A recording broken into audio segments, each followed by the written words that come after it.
Dr. Amen, at this point in your career, you have scanned over 250,000 brains. From what you've seen, what would you say are some of the common daily habits that people engage with that are damaging their brain and potentially affecting things like their energy, joy, and motivation? They've bought into a lie that alcohol is a health food, or that marijuana is innocuous, or the food they eat doesn't really impact how they think, how they feel, how they act, that they scroll mindlessly and stay up later than is good for them. It's so clear on my heart rate variability. If I don't get good sleep, my heart rate variability is less the next day. And that's a bad thing for people. I've been studying negativity. And whenever someone comes to Amen clinics, we image them. That's what we're sort of famous for. But we also do a test on them that looks at 17 areas of cognitive and emotional functioning. And my favorite is conscious negativity bias. And so we looked at 2,000 patients, and people who are high in negativity, that, whatever situation, they focus on what's wrong about that situation, they actually had less function in their frontal lobes. It's really a significant, powerful finding. So if you are biased toward negativity, it's a bad brain habit. Okay, there are 6 things there that I want to go through in detail because I think they're 6 very common things. But you mentioned your scan there, and of course, you and your clinic is very famous for this scan. I'm really interested in what that scan actually measures, because we often order scans when something is wrong, right? Someone comes in and if we think, there might be a lesion on their liver, we order a scan to look at it. But it sounds like you are approaching scanning and have approached scanning in quite a different way with these brain scans. So could you elaborate as to what the scan is and what the findings actually tell us? So we do a study at Amen Clinics called Brain SPECT imaging, SPECT. It stands for Single Photon Emission Computed Tomography. It's a nuclear medicine study that looks at blood flow, mitochondrial activity, 49% of the tracers taken up in the mitochondria, and activity. And it basically tells us 3 things. For each area of the brain, good activity, too little, or too much. And then our job is to balance it.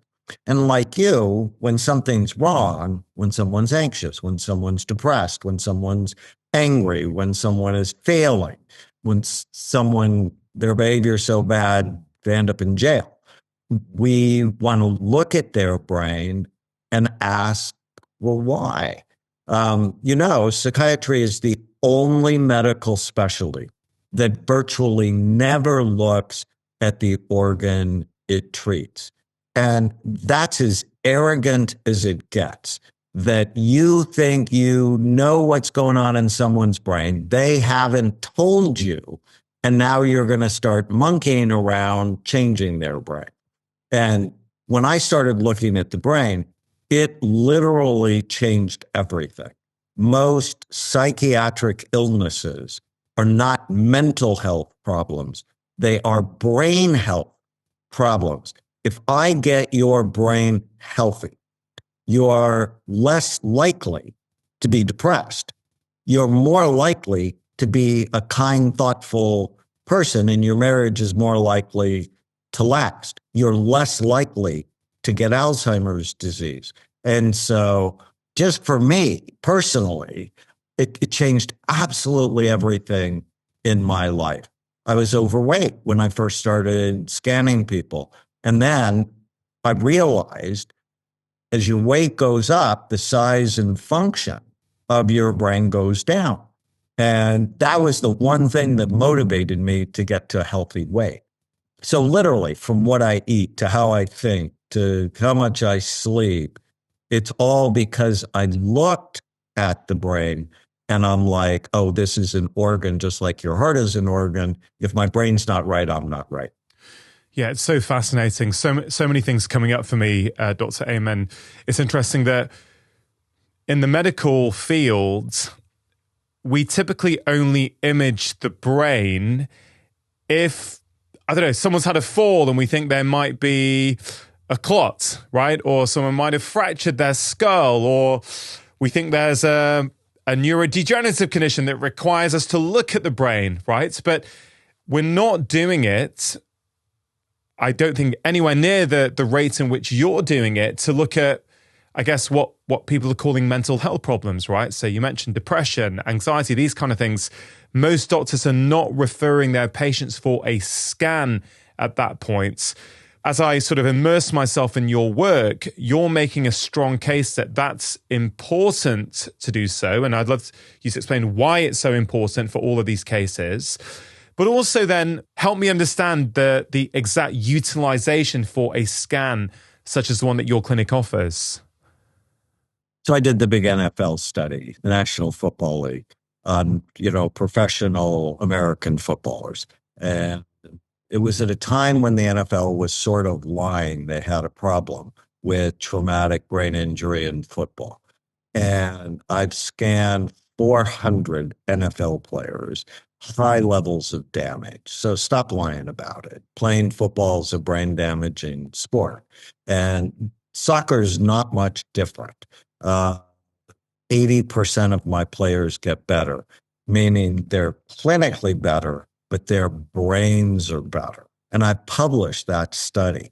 And what we did was a multiple vitamin with high doses of B6, B12, and folate, high dose of omega-3 fatty acids, and a brain boost that works in 6 different ways. And I'm like a little kid, so excited, because I had known for 34 years, that's how long we've been doing the imaging, that I can change your brain. And when I do, I change your life.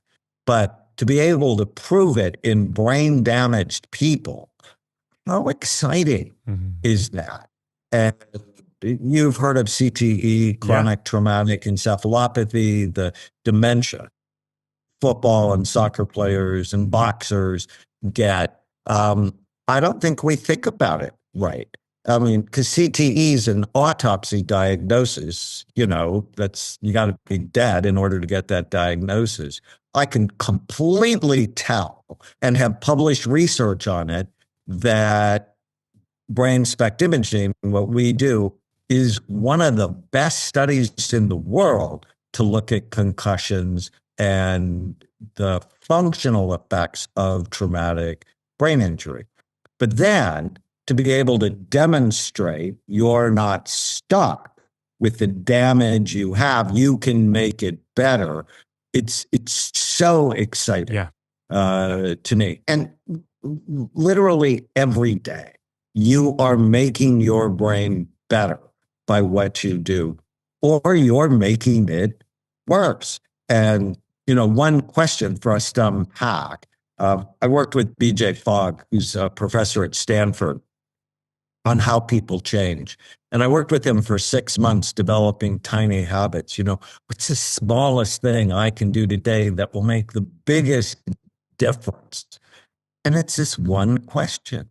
Whenever I go to do something today, and now with the negativity bias paper, whenever I go to think something today, just ask yourself, is this good for my brain or bad for it? And if it's bad for it and you love yourself, stop doing it. Choose good. And then, of course, it always comes up. We have a high school course called Brain Thrive by 25, where we teach kids to love and care for their brain. And the week we talk about things to avoid, we've talked about some of them: alcohol, bad food, marijuana, not sleeping, scrolling. Invariably a 14-year-old boy raises his hand and goes, "How can you have any fun?" And we play a game with the kids called Who Has More Fun? The kid with the good brain or the kid with the bad brain? I turned 70 this year, and it's like, hey, Daniel, what do you really want? energy, memory, focus, passion, purpose. That's what I really want. So when I look at these other things, how can you have any fun? It's like, I'm going to have a heck of a lot more fun if my brain is healthy than if I become a burden to my family. Yeah. Very, very powerful. You mentioned American football. You also mentioned, well, what we call football here in the UK, but you guys refer to as soccer. And I'm really interested, as the research mounts up that, having a trauma to your head, having, your head bump into things has long-term consequences. We understand with American football, it's a vigorous, aggressive game. In football or soccer, it is still common for people to head the ball, okay? So my question is, what is the implication of that? And do you think in 10 years' time, football or soccer will have changed its rules whereby heading is no longer a feature of the game? American football has already changed so much. In what way has it changed? They're really working hard to take the head out of the game. So where 20 years ago, if someone tackled another person by using their head to hit them in the head and take them down, now they'll be thrown out of the game.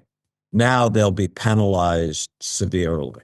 American football used to have the kickoff where people would be 50 yards apart and then run and now they don't do that anymore. They basically completely changed the kickoff. And when it comes to soccer, the American Youth Soccer Organization banned heading for kids 10 and under. Now, when I saw that, I'm like, well, don't you like 11-year-old children? Or don't you like 12-year-old children? Because, until you're 25, the brain undergoes wild development. And it's never a good thing. Mm. Your brain is soft. So think with me. Your brain is soft, about the consistency of soft butter. Your skull is really hard and has sharp, bony ridges. It's never a good idea to hit the soccer ball with your head. But that's not the only traumatic brain injury in soccer. It's hitting it with your head, heads hitting heads, heads hitting knees, heads hitting elbows, heads hitting the ground. There is a lot of physical contact in soccer at the higher levels of play. And there are a number of studies on soccer players showing lower IQs, more impulsivity, and an increased incidence of chronic traumatic encephalopathy. Yeah. I mean, it's clearly a good thing that there is now, a regulation that under 10s don't head the ball. Okay, that's better than what it was. But of course, as you're saying, it needs to be expanded out. And I've also looked at this research and I haven't seen the scans like you have, but from what I can tell, it seems inconceivable to me that at some point in the future, 5 years, 10 years, 20 years, 30 years, we might look back and go, oh, wow, do you remember in soccer when they used to head the ball, right? Because we don't do it anymore. I mean, I do believe that may well come at some point. I don't know what these organizations are thinking. Have you seen the brains of many rugby players in your clinics? I have. I actually have Danny Cipriani's brain, who is a famous rugby player. He did my show. I do a show on Instagram. It's part of our podcast, Change Your Brain Every Day. And he's so much better. After we scanned him, saw the trouble, gave him a program. And I think he loves me. Because, when you have a better brain, everything in your life is better. And rugby, of course, is not good for your brain. But if you even think of how American football has evolved, they used to not really have any helmets. Mm. And then they had leather helmets. And now they have these, huge, heavy helmets. that are protecting. And I love the idea of neuroscience leading to public policy. So, for example, social media is bad for kids. The research, there's no good research on social media improves mental health development. And so Australia banned social media for children under the age of 16. Um, we know if children don't sleep, they have a higher incidence of anxiety, depression, and suicide. California banned public schools from starting before 8 o'clock in the morning. I was just involved in a bill in Arizona where they're banning ultra processed foods to be sold on school campuses.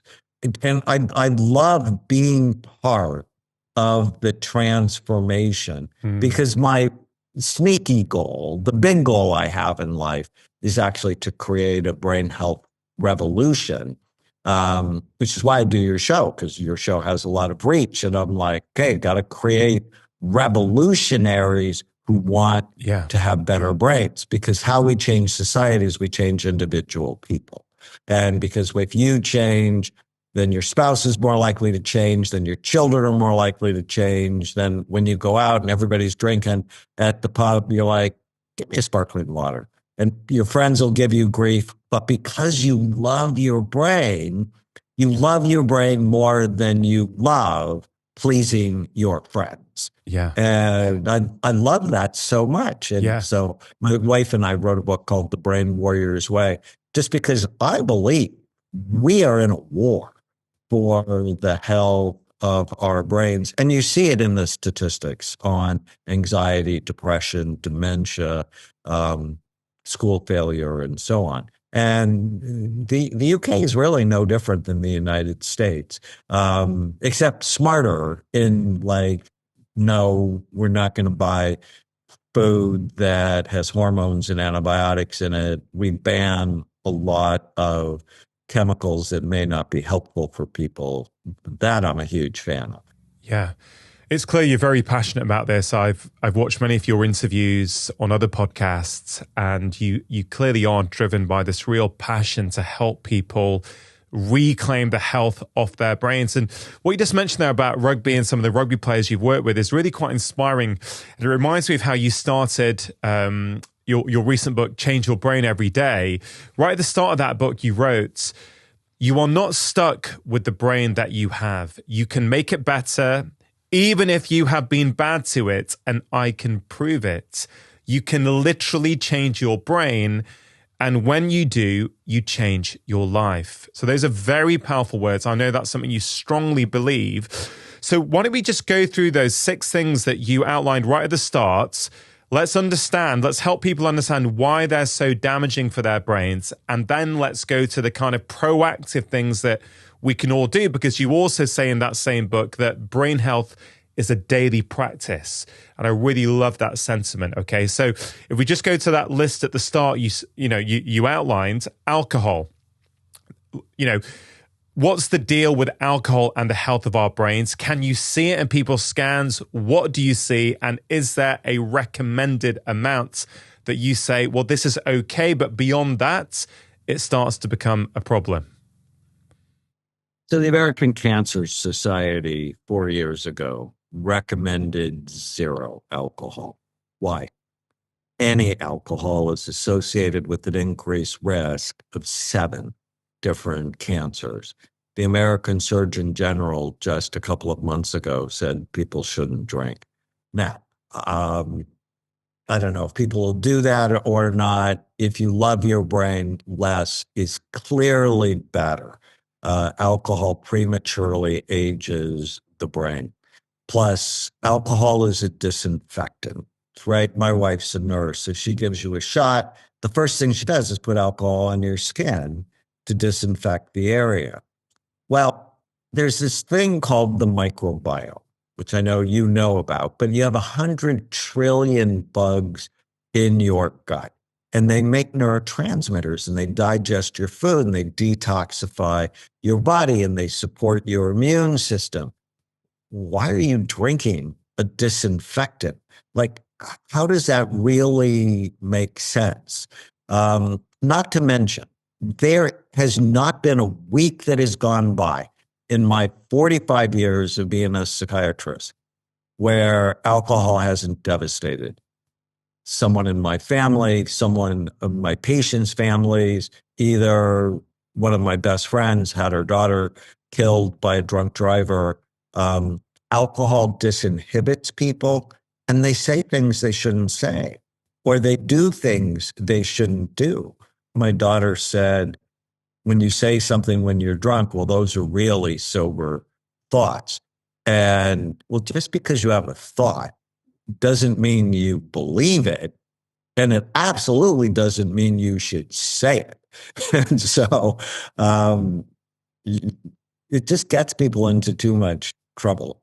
Plus, I mean, it's got all the health problems associated with it. And it's like, oh, well, can't I have just one? And it's like, sure, if you're going to do something bad, you just want to make sure you're doing a whole bunch of other things that are great. Like some of my NFL players, you know, I had one player sign a $120 million contract. So he's still going to play. But if you're going to do something bad, you want to do everything else right. And I published a huge study on 64,000 scans. And alcohol was one of the things that prematurely aged the brain.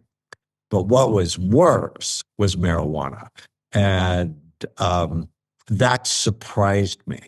But I published another study on 1,000 marijuana users. Every area of their brain compared to healthy is lower in activity and blood flow. And here in the US, I don't know how it is in the UK, but in the US, it's basically legal most places to just, you know, buy it, use it, however you want. So the idea that this is innocuous pervades our society, but it's clearly a lie. Teenagers who use have a higher incidence of anxiety, depression, suicide, and psychosis.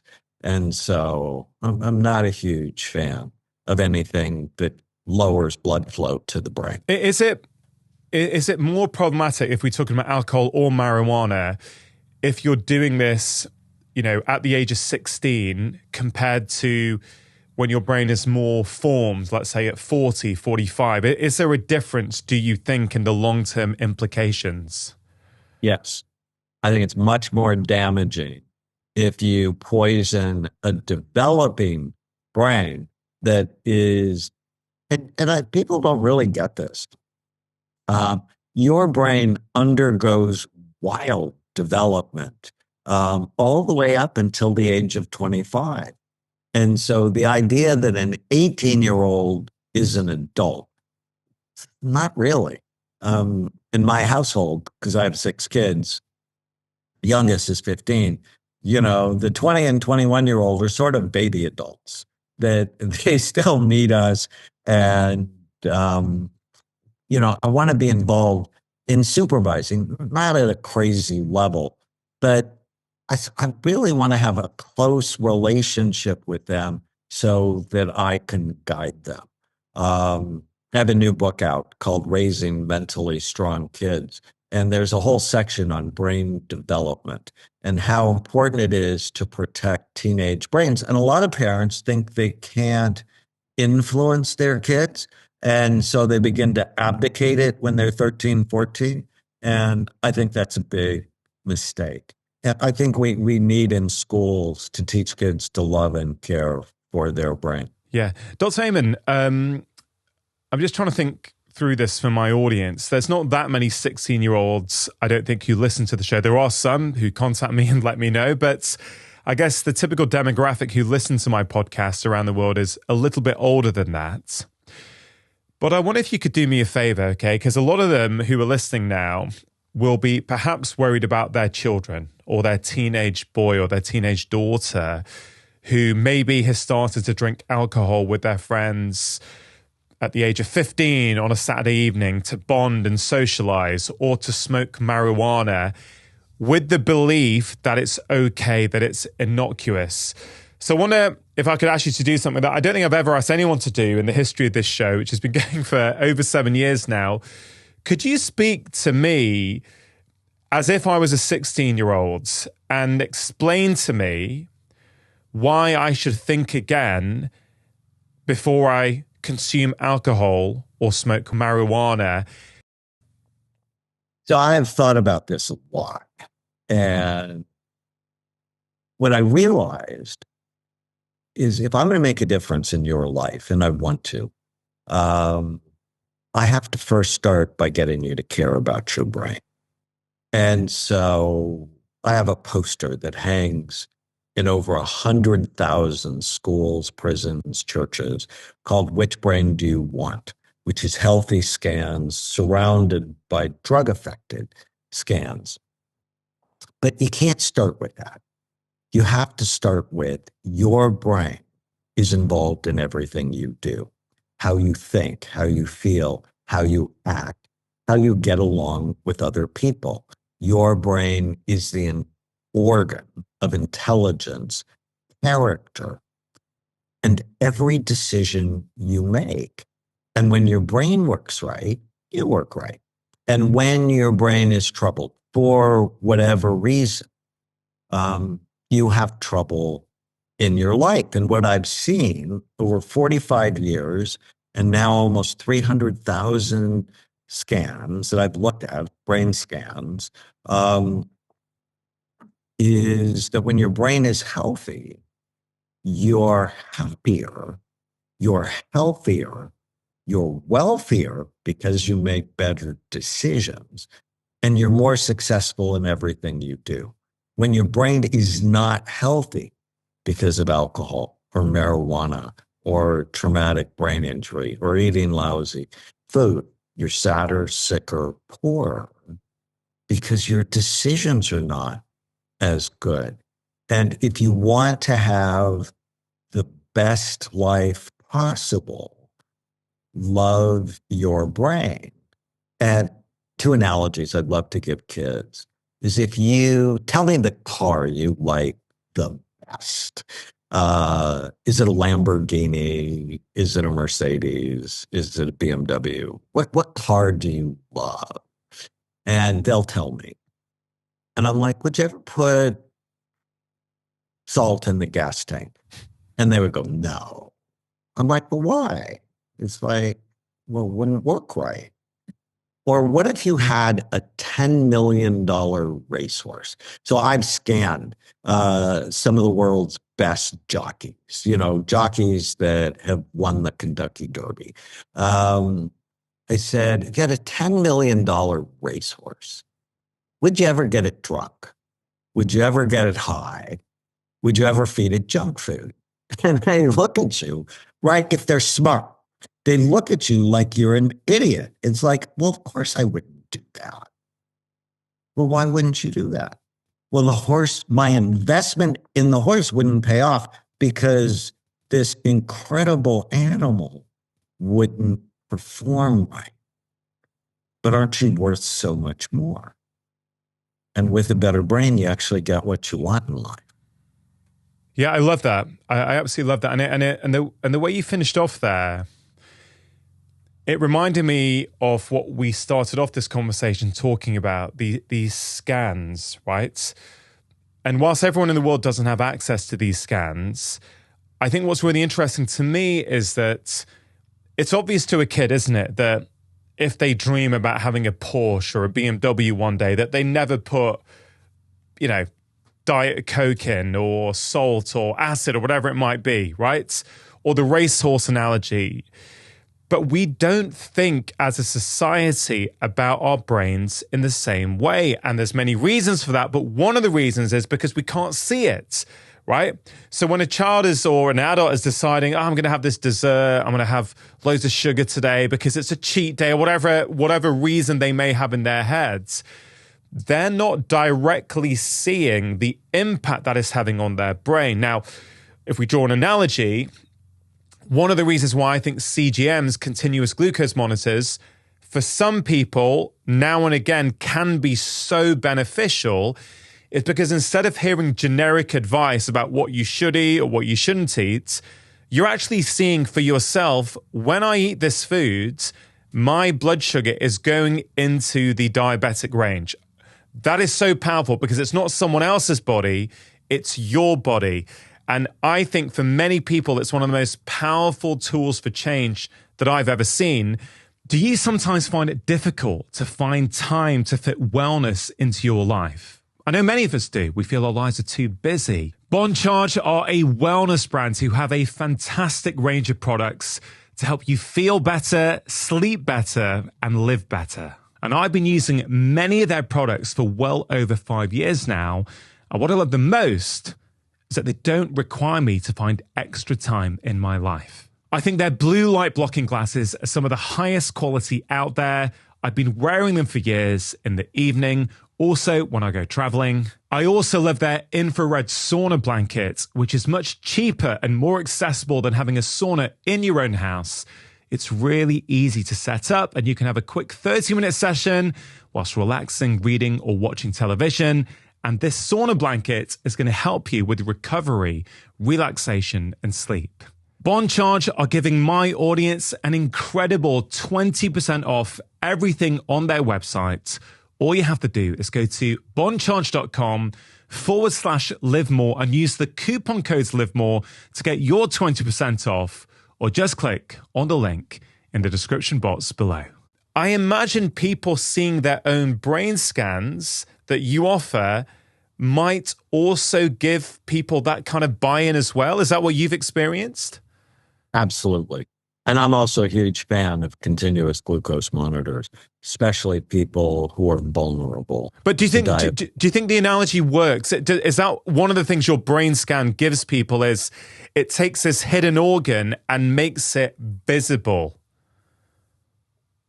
I think it's perfect. And I often say, why don't people care about their brains? Because you can't see it. You can see the wrinkles in your skin or the fat around your belly, and you can do something when you're unhappy with it.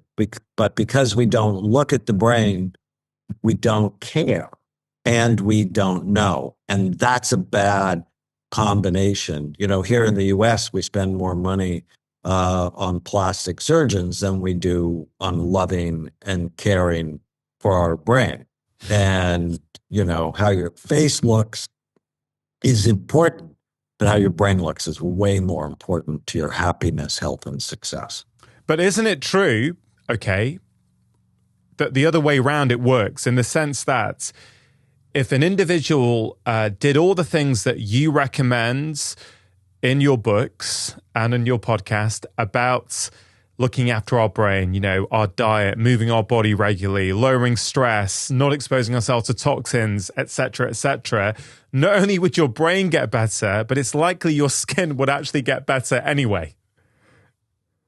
Whatever's good for your skin is good for your brain. Whatever's good for your muscles is good for your brain.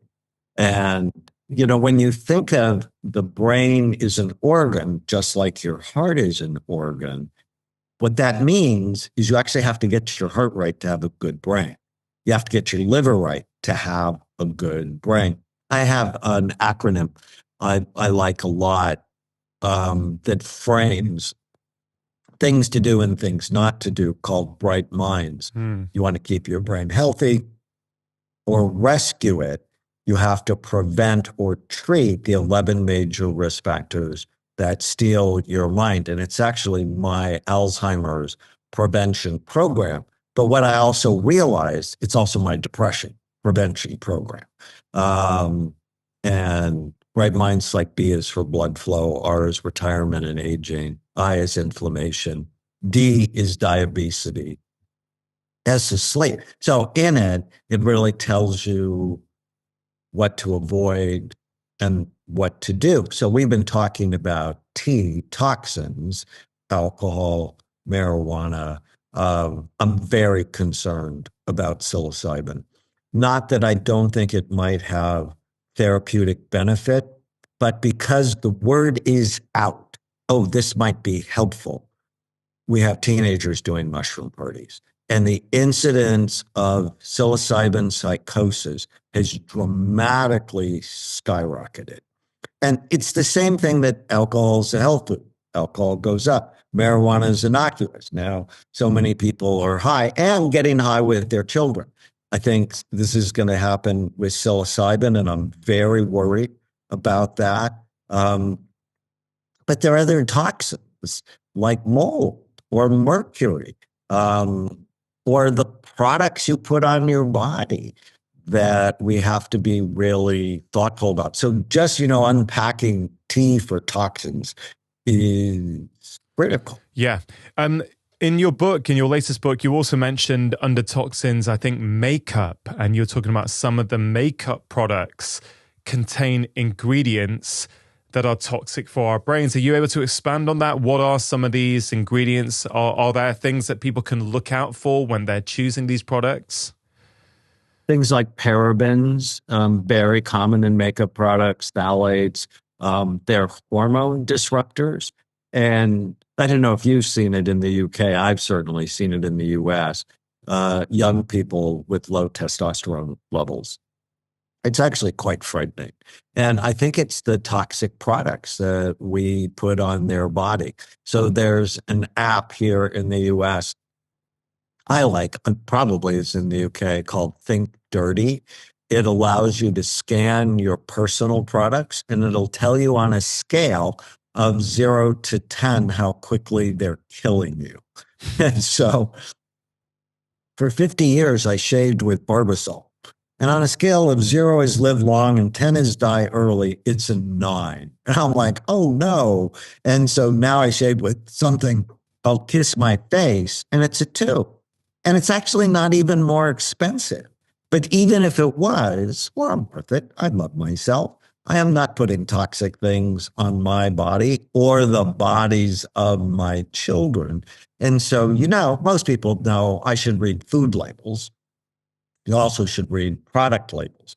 And if you don't understand it, just put it into ChatGPT and go, which of these are good for me or innocuous and which of these are bad for me, right? With the internet, and especially now with AI, that information is readily available. Yeah, we'll come back to Bright Minds in a minute. I think it's a brilliant acronym.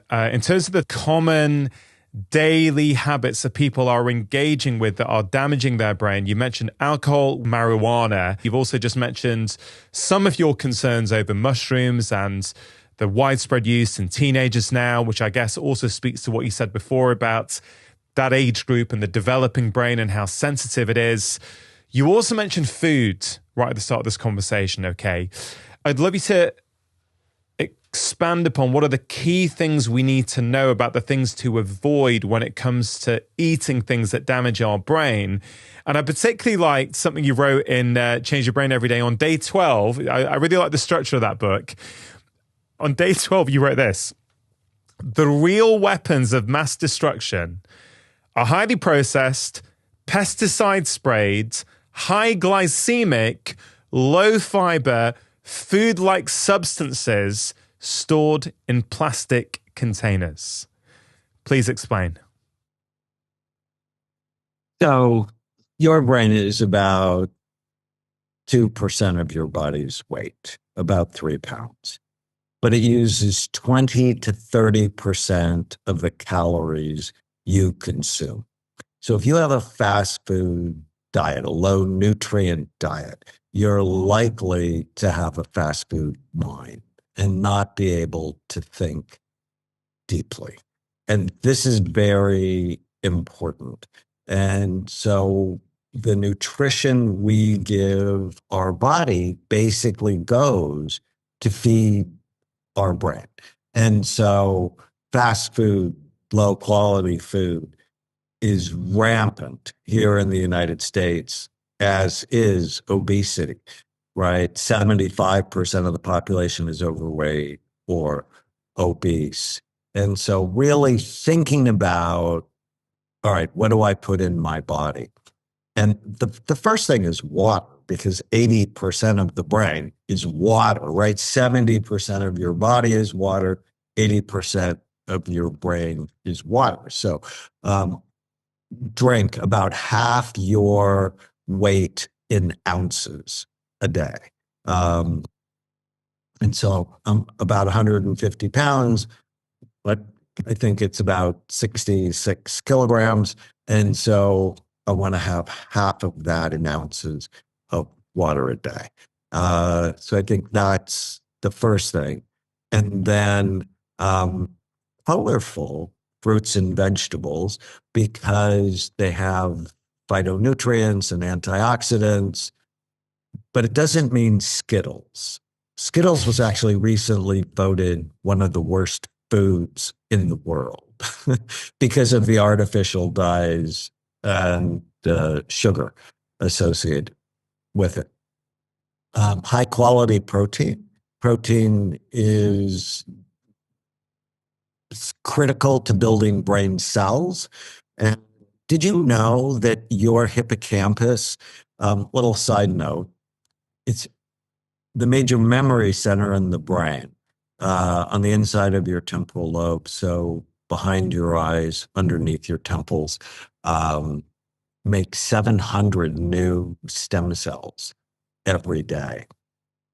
And hippocampus is Greek for seahorse. So I always teach my patients, it's like every day you're making 700 new baby seahorses. And are you going to nourish them and feed them so they grow? Or are you going to give them junk food and basically shrivel them? And I love that analogy so much. But protein, healthy fat, when America went on the low fat kick, obesity and depression skyrocketed. There's this great study from the Mayo Clinic. People who had a fat-based diet, so think fish, avocados, healthy oils, nuts and seeds, 42% less risk of getting Alzheimer's disease. People who are on a protein-based diet, so I suppose you could think of the caveman diet, 21% less risk. But people who are on the standard American diet, bread, pasta, potatoes, rice, fruit juice, sugar, had a 400% increased risk of getting Alzheimer's disease. It's the food. And it's so important.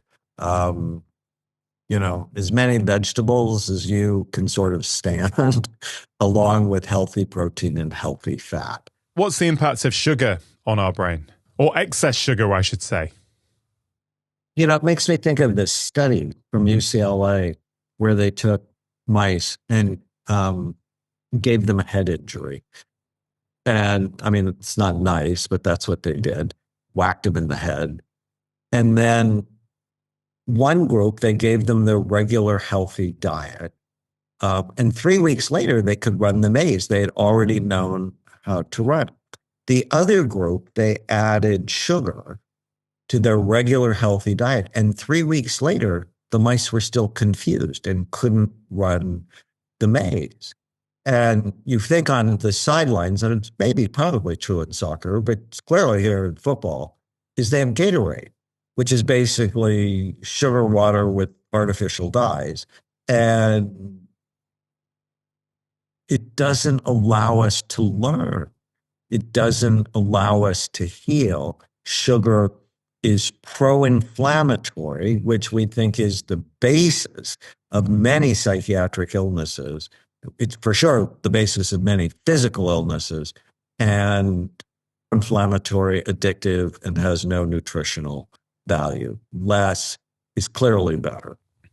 Can I ask, because I'm not familiar with the scans that your clinics offer, what is it you actually see? Can an individual come and get a scan with you, make some changes, and then rescan and see differences? That's the first question. But the second question relating to that is, if someone is having a highly processed, high sugar, low fiber diet, like the standard American diet, the standard Western diets, compared to someone who transforms that and is mostly eating whole foods, low glycemic, high fiber, what can you actually see in the brain that's different? So to your first question, yes, many of our patients do. And I'm just thinking of Jonathan Cain, who is the keyboardist for the band Journey. And Jonathan wrote many of their iconic Yeah. songs like Don't Stop Believing.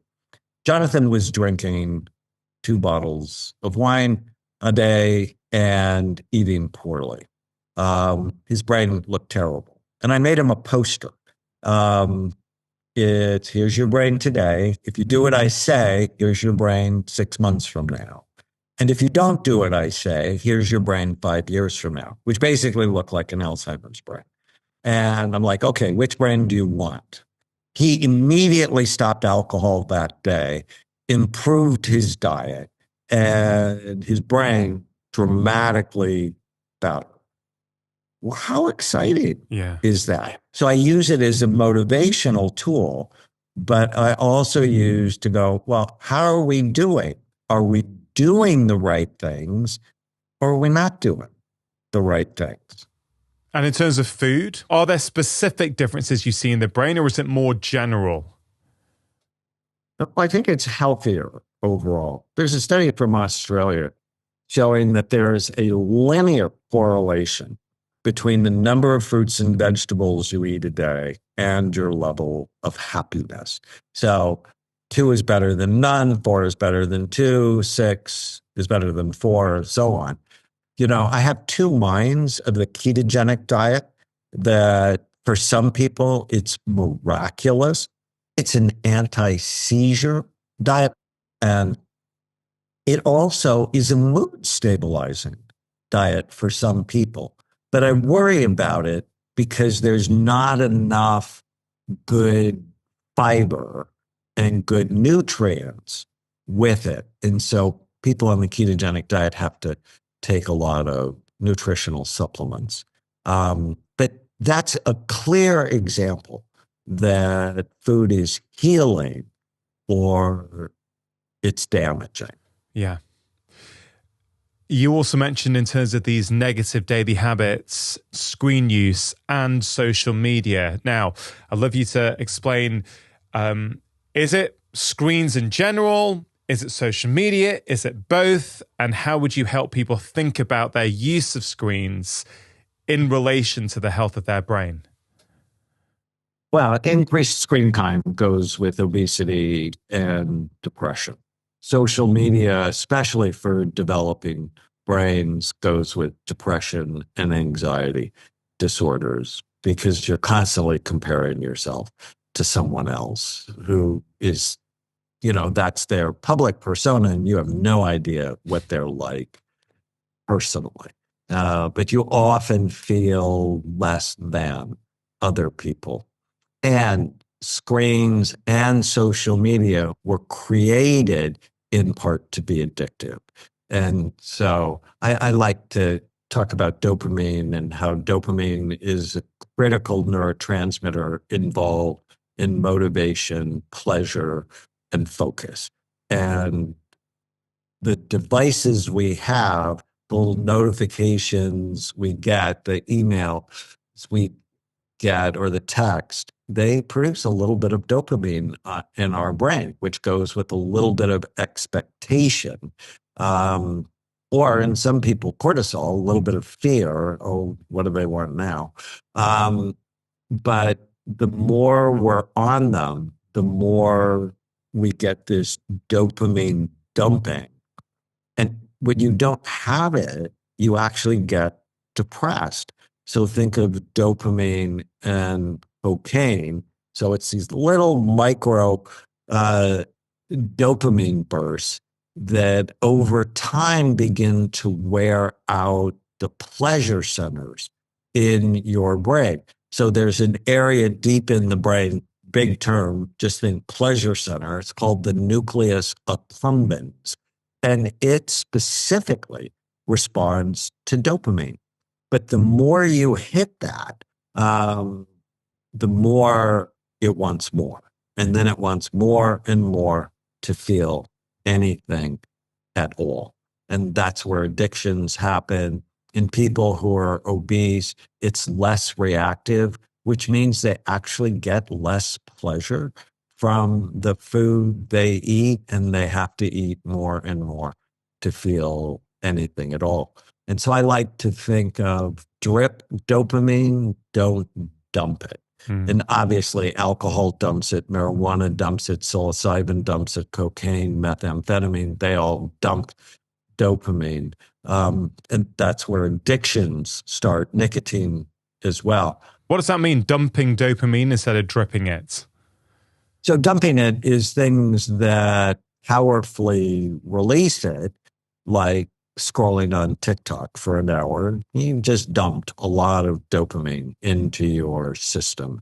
So, if you release a lot of dopamine, then you won't have enough store afterwards. And after you spend 3 hours on TikTok, you just feel flat. You feel unmotivated, unfocused. So if you're going to spend time on it, do it after the work you've done. You need to get done for the day, and then limit it to no more than a half an hour a day. Yeah. Okay, great. You also mentioned, I think the other two were sleep deprivation and these negative thoughts. If you could just cover in a bit more detail, what is the impact of sleep deprivation on our brain?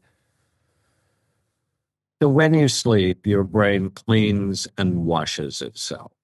And it's very clear now, if you're not getting 6.5, 7 hours of sleep, it's sort of like trash builds up and you're less healthy the next day.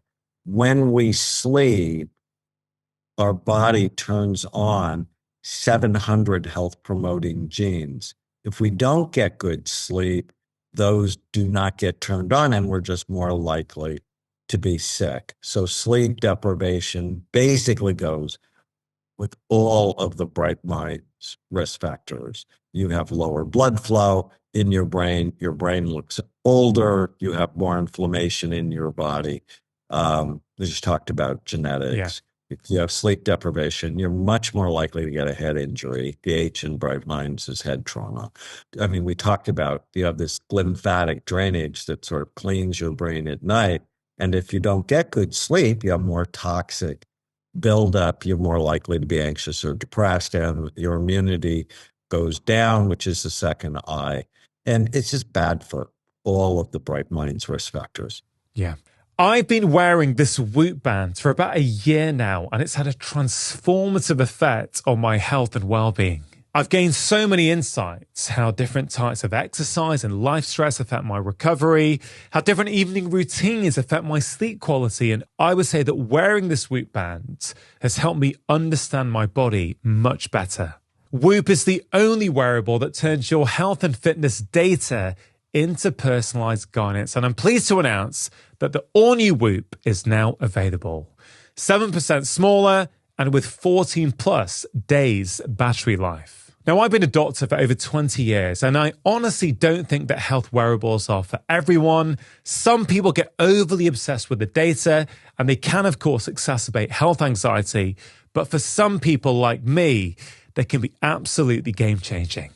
The all-new Whoop now includes Heart Screener with on-demand ECG readings that you can share with your doctor, and HealthSpan, a new feature that shows you how your daily habits impact your pace of aging.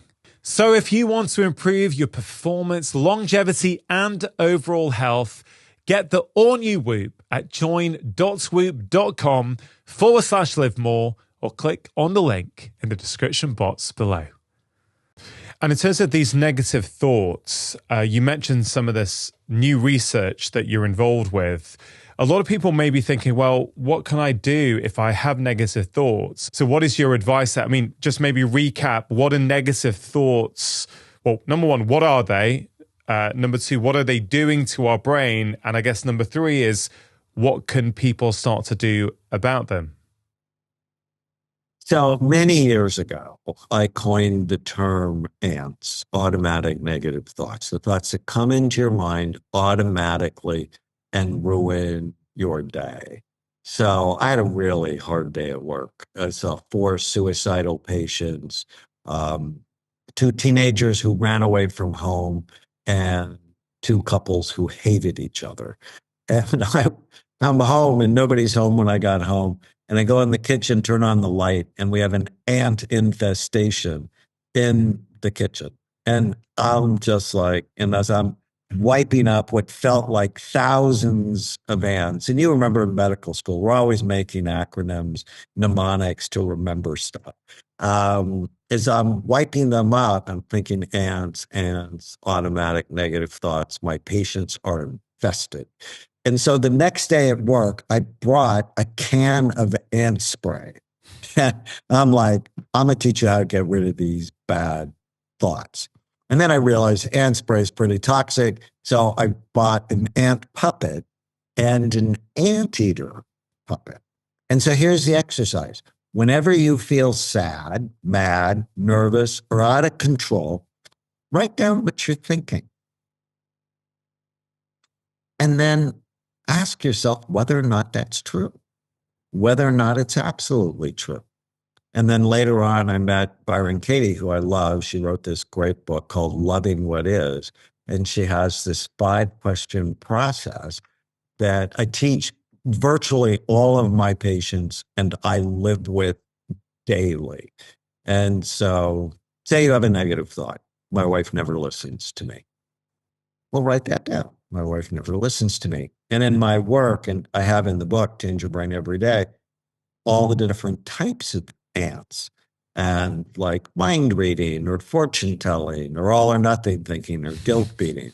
And so, well, what kind of ant is that? My wife never listens to me. Well, it's an all or nothing ant. Whenever you think in words like always, never, everyone, every time, they're overgeneralizations and almost always wrong. So I write the thought down. My wife never listens to me. Is that true? No. I've written 18 national public television specials, and she's listened to the script for every one of them. So I was like, not true. Just because you have a thought has nothing to do with whether or not it's true, whether or not it's helpful, and whether or not you should keep it. The second question is it absolutely true? Well, absolutely not. The third question is, how does that thought make you feel? Awful, angry, separated, lonely. How would I feel without the thought? Fine. And then you take the original thought and you turn it to its opposite. My wife does listen to me, and I can give you 5 immediate examples of it. And then I'm fine. But if you never question your thoughts, you just believe them and they torture you. So if you tend to get negative, if you tend to get depressed, just start writing down what you're thinking and start with question 1. Is it true? And I love teaching my patients positivity bias. It's one of the reasons I studied negativity because, I just saw low positivity, high negativity goes with depression. In fact, our patients, we ask them 300 questions about a variety of mental health issues when they come see us. If your negativity bias is high, you answer yes to 67% of the questions. And so, how can you train your brain to be more positive? Turn off the news, at least in the morning, and don't listen to more than 10 minutes a day. The news is meant to make you angry. The news, they sell more products if you're angry because you watch more TV.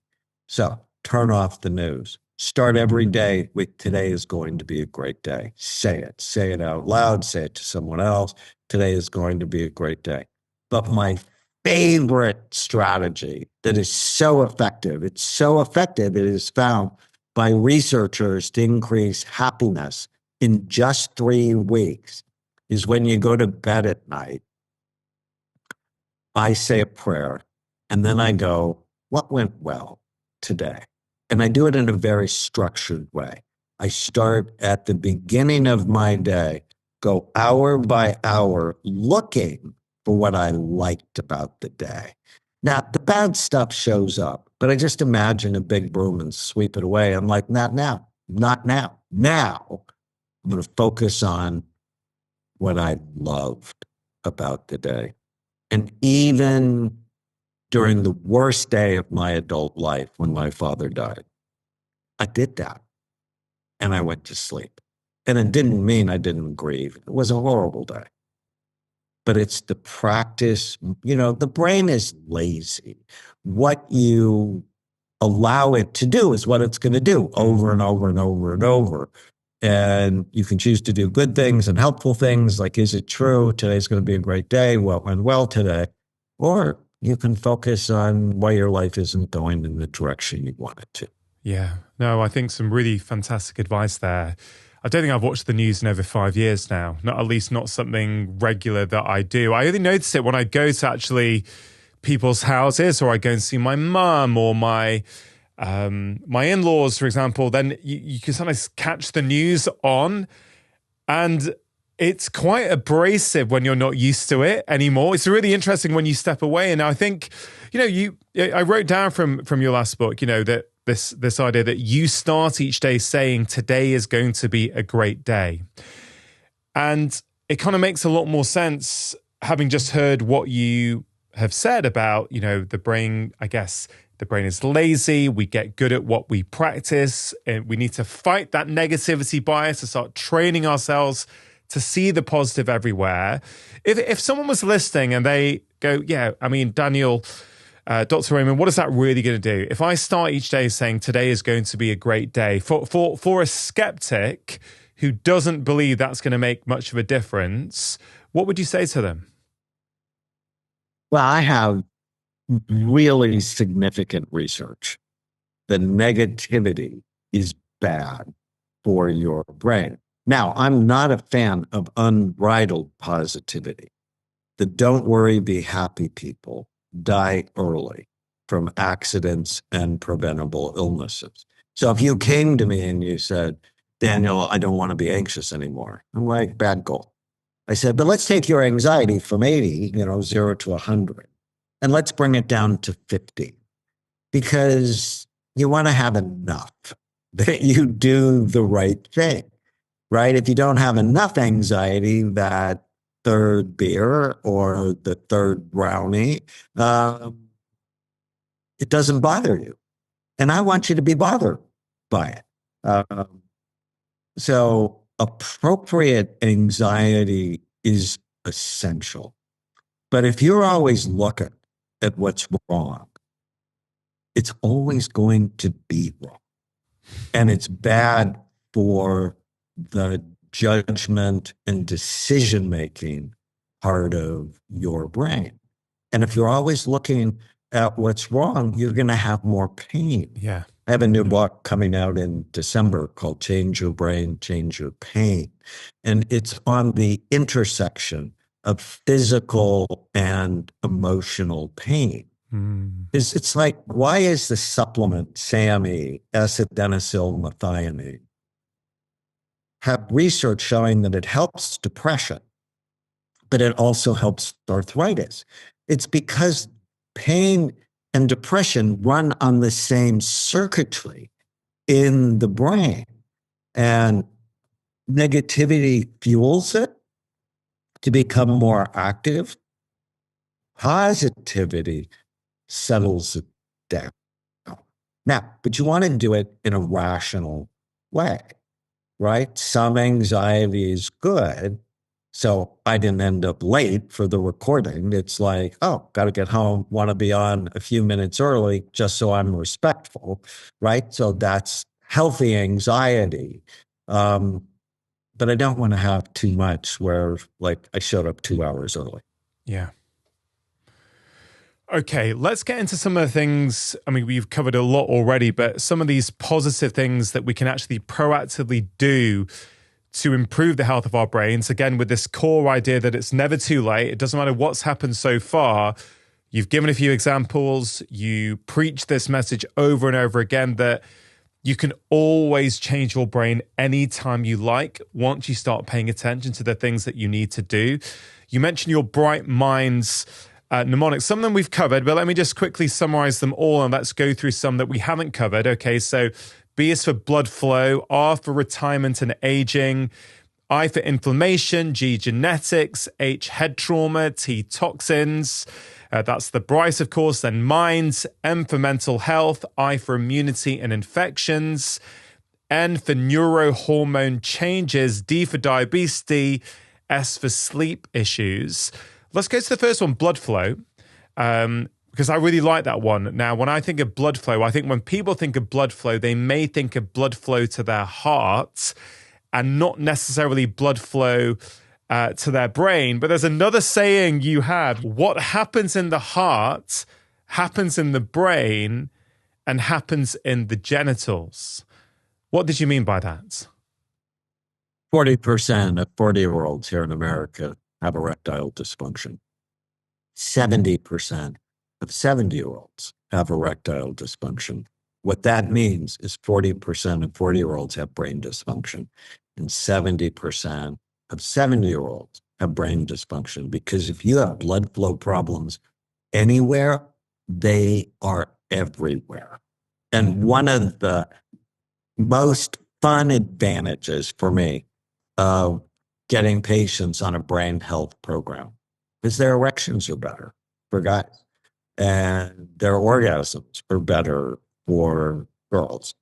And I love that because it's just part of the joy of being human. And, you know, if I give you one strategy for each of these 11, it's walk like you're late for 45 minutes, 4 times a week. It increases blood flow. It increases erectile function. You're cuter, and it has the same efficacy of sertraline for depression. To make sure you're taking action after watching this video, I've created a free breathing guide that's going to help you reduce stress, calm your mind, and boost your energy. In this guide, I share with you 6 really simple breathing practices that work immediately. Even just 1 minute a day will start to make a big difference. To receive your free guide, all you have to do is click on the link in the description box below. You're also a huge fan of racket sports.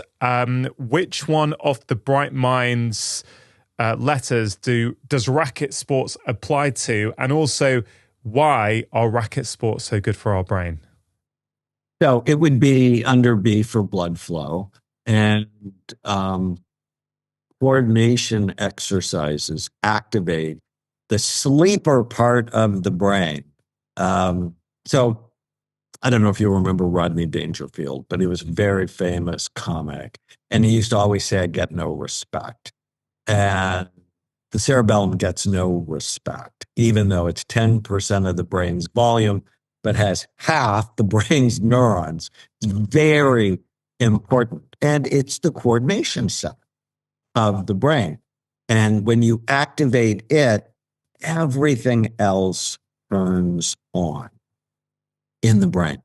And people who play racket sports live longer than everybody else. And I think it's actually 2 studies from the United Kingdom looked at people who played soccer and football, who swam, who ran. They looked at people in all of their sport activities. People who played soccer and football lived the least long of the whole group. People who played tennis, table tennis, probably now would be pickleball, live longer than everybody else. And I think it's because when you activate the cerebellum with coordination, it turns on your frontal lobes and you make better decisions. Because I think longevity and decision-making are tied. They're like married to each other. Yeah, super interesting. I mean, obviously, well, I say obviously, you won't know this, but as a lifelong racket sport player, I love hearing research like that. But it's really interesting. I've been thinking a lot about this because we know, you mentioned already that walk like you are late for 45 minutes, at least 4 times a week. You mentioned how that increases blood flow. Okay. when we think about exercise, we think about, oh, the cardiovascular benefits, right? But with racket sports, you're sort of combining physical activity with coordination, balance, hand-eye coordination. So is it all of these factors together that are giving the brain different inputs? So, walking is fantastic for health for sure, but do you think there are enhanced benefits because of all these components that come in when we're playing racket sports? Yes. And if you think of table tennis, and racquetball too, you have to get your eyes, hands, and feet all working together while you're thinking about the spin on the ball in table tennis and the angles in racquetball. And so it's sort of like aerobic chess. And I'm not talking about beer pong. I'm talking about get a coach, learn how to play at a high level. It's something you can do for the rest of your life. Okay, great. So if we go back to Bright Minds, this wonderful mnemonic, I wonder if it would be helpful just to quickly go through each one and give one simple daily habit that people can do for each one. You mentioned for blood flow, this 45-minute walk. What would you recommend for the second one, retirement and aging? Learn something new. I think this is so important. Something you're not used to doing, something that's foreign, to just begin working out your brain. I have a patient actually from Oxford, England, that read Change Your Brain, Change Your Life. She's like, there's 300 things for me to do. I can only do one thing at a time. And she started taking French and learned to play the guitar afterwards. So 15 minutes a day, learn something new. Under I for inflammation, floss. Become a flossing fool. Gum disease is associated with inflammation and brain disease. Genetics, know your risk factor. So I have obesity and heart disease as risk factors for me. Every day I'm on a heart disease, obesity prevention program. So just know what your vulnerabilities are. Age is head trauma. Stop reading your phone while you're driving or walking, because you're just much more likely to get a head injury. Can I just ask about what you said earlier on about concussion and traumatic brain injury and head contact?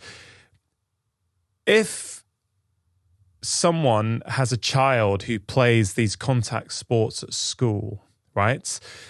Because there's an interesting point here, isn't there, where we can have a concussion, we can clash heads, and then we're like, oh yeah, I feel better.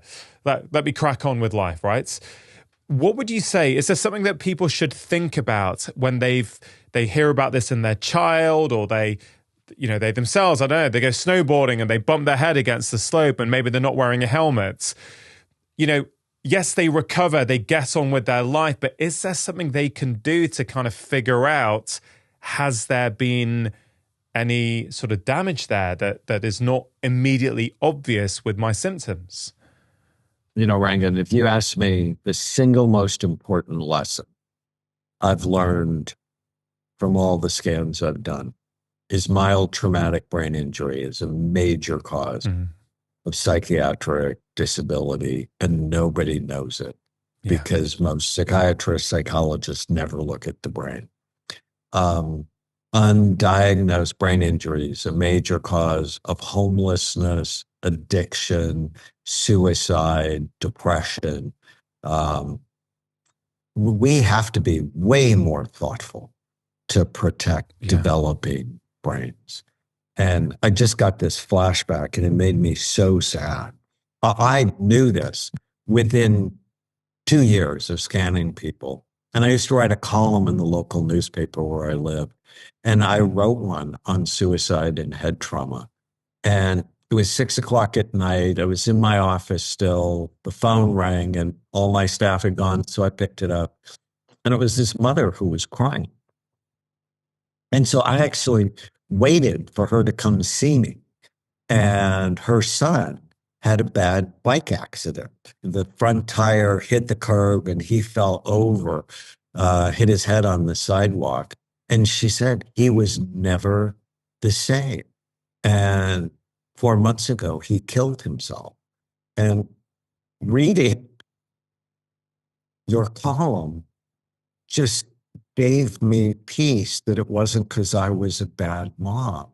Because before the injury, he was a great kid. Yeah. And, I've seen that story play out over and over the last 3 decades. We have to do a better job of protecting kids. Yeah. It's like if you don't wear your helmet, you're not going to ride. You're right for a month. I mean, we have to be serious in protecting their brains. And, knowing what I know, it's like, no, you can't play tackle football. It's like, no, that requires parental consent. And I don't consent to something where there's an average of a concussion every year. Yeah. So it's like, no. No. But I'll play golf with you, or we can go play tennis, or, there's lots of things to do. Yeah. But we have to be smarter. Yeah. And of course, you said there are things you can do. And on a personal level, I had a concussion a few years ago skiing. And not everyone is a fan of, these kind of disciplines, but I go regularly and see this phenomenal chiropractor who has worked for years in functional neurology and is so skilled. And after that, there was all kinds of things she did with me. We measured, cerebellar speed, eye movements, everything. And we did exercises regularly to improve them, because I also know the benefit, the problems that these things can cause. I do plenty of other things for my health and my brain as well. But I'm very proactive. If I've had a head trauma like that, I'm getting on top of it with someone who knows what they're doing to help me get things going. Do you know what I mean? But I don't think you could go and see your doctor and we don't really know about this stuff. It's not what we're taught about. There's not this widespread knowledge within the profession that these things need to be taken seriously. Well, and they may even order an MRI or a CT scan, but unless you've had a bleed, they're always normal. And they go, you're fine, when the SPECT scan shows functional damage. Yeah. And I'm a huge fan of hyperbaric oxygen therapy. I published a study on soldiers who are involved in blast injuries. So I like that a lot as a treatment. But knowing it's there, you get even more serious about taking care of it. Yeah. Okay, back to your bright minds. We'd got it to T toxins. So what was your one tip for toxins? Drink more water, because that helps to detoxify your body. Eat more fiber, because that'll also help detoxify your body. But the one thing that I love so much are saunas. People who have the most saunas have the lowest incidence of dementia. And I think it's because it's just helping get rid of the toxins in their body. Okay. M for mental health. Don't believe every stupid thing you think, and end every day with what went well today. It'll so help you. I, immunity, infections. Know your vitamin D level, work to optimize it. Low vitamin D is associated with low gray matter in your brain. So the part of your brain that actually is processing things. So know and optimize your vitamin D level. And for neurohormone changes, what does that mean and what could we do about it? Well, hormones are so important. They're like miracle grow for your brain. And so I think once a year, you should just have your thyroid, your insulin, cortisol, testosterone, estrogen, progesterone for women measured. And if they're not in the healthy range, work with your doctor to optimize them and kill the sugar. Because People who get a sugar burst have an immediate drop of testosterone by 25%. So if you share the cheesecake with your partner at the restaurant, no one gets dessert when you get home. D for diabetes. That, I guess that is eat a brain healthy diet like you explained earlier on. Yeah, so diabetes is two things. It's a combination of your blood sugar is high and you're overweight. So either of those drops brain function. And so the one habit, I think you'll like this a lot. I don't know if you've ever been in a bad relationship in the past, but I have. And I'm not doing it anymore. I married my best friend. Um, and I'm damn sure not doing it with food. So the one tiny habit, whenever I go to eat something, do I love it? And does it love me back? So it's only eating things you love that love you back. And the final one, S for sleep issues. Any sort of top tips about sleep, around sleep? Go to bed a half an hour early tonight and your memory will be better tomorrow. And, the big tip is put yourself to sleep ritualistically with what went well today. It is just so powerful. And, in all these brain scans that you've done, are there any key differences between men and women in terms of how their brains look? I published the world's largest gender study on 46,000 scans looking at, okay, what's the difference between male brains and female brains? And it's stunning, shocking. Females have better frontal lobe function, like not by a little bit, by a lot. Focus, forethought, judgment, impulse control, organization, planning, empathy, learning from the mistakes you make. And the one statistic, at least here in the US, that just nails it is who goes to jail? Males, 14 times more than females. Men have greater cerebellar function. So you think of coordination.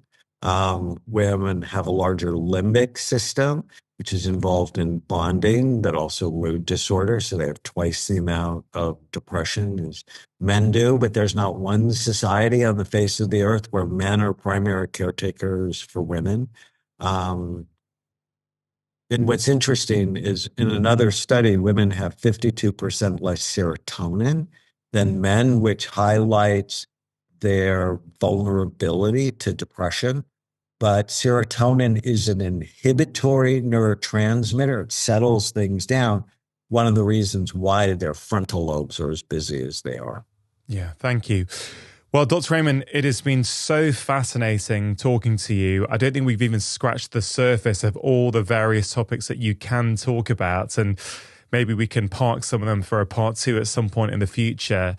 To finish off this conversation, though, you mentioned lots of practical tips throughout our chat today. For that one person, Dr. Raymond, who's listening and has been inspired by some of the things that you've said and who's thinking, you know what, I've really not taken my brain health seriously. I need to get going. I want to get going. What final piece of advice do you have for that individual? Every day, ask yourself, is this good for my brain or bad for it? And if you can answer that one question with information and love of yourself, love of your family, love of the reason you were put on earth, you just start making better decisions. And then as you get going, teach somebody what you learn. Give them a copy of Change Your Brain Every Day. Read it together. I mean, it was really meant to be a daily reader. To get these habits in your life over time. And I often say, get it, get the information, give it away, because it is in the act of giving that you create your own support group, making you more likely to love your brain forever. Dr. Raymond, thank you for making time to come on my podcast. Thank you for all the incredible work that you do and that you share with so many people all over the world. And I look forward to meeting you in person at some point in the future. If you enjoyed that conversation, then I think you are really going to enjoy this one. I would consider taking 5 minutes to just breathe deeply like you're doing now. Just make deep breaths a couple of times a day, 3 times a day for 3 minutes. Make it easy. See how that works for you.